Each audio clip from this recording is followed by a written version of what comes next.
ବୃନ୍ଦାବନ ସୁନ୍ଦର ଜଙ୍ଗଲ ଓ ଯମୁନା ନଦୀ ପାଖରେ ଗୋପାଳମାନେ ଗାଈ ଚରାଉଛନ୍ତି।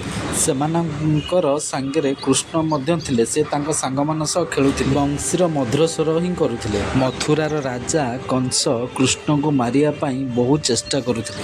ରାକ୍ଷସଙ୍କ ମଧ୍ୟରୁ ଜଣେ ରାକ୍ଷସ ଥିଲା ବକାସୁର। ବକାସୁର ଏକ ସାରସ ପକ୍ଷୀ। ତୀକ୍ଷ୍ଣ ଦାନ୍ତ ଆଉ ନଖରେ ବହୁତ ଶକ୍ତିଶାଳୀ ହିଁ ଥିଲା। ତାହାପରେ ବକାସୁର ହଠାତ୍ ଆକ୍ରମଣ କଲେ। ବକାସୁରର ବଡ଼ ଥଣ୍ଟରେ କୃଷ୍ଣଙ୍କୁ ଗିଳିବା ପାଇଁ ଚେଷ୍ଟା କଲେ। ସାଙ୍ଗମାନେ ଦୂରରୁ ଦେଖି ଭୟ ପାଇଲେ। ଆମ କୃଷ୍ଣଙ୍କୁ ରକ୍ଷା କର ବୋଲି ଚିଲେଇଲେ। ମୁହଁରୁ ଦିବ୍ୟ ଅଗ୍ନିତାପ ହେଲା। ବକାସୁର ଯନ୍ତ୍ରଣାରେ କୃଷ୍ଣଙ୍କୁ ବାହାରକୁ ଫିଙ୍ଗିଦେଲା। କୃଷ୍ଣ ଭୟଭୀତ ନ କରିକି ବକାସୁରର ଥଣ୍ଟ ଧରିକି ଦୁଇ ଭାଗକୁ ଏହିଭଳି ଭୟଙ୍କର ରାକ୍ଷସ ବକାସୁରର ମୃତ୍ୟୁବରଣର କାରଣ ପାଲଟିଲା।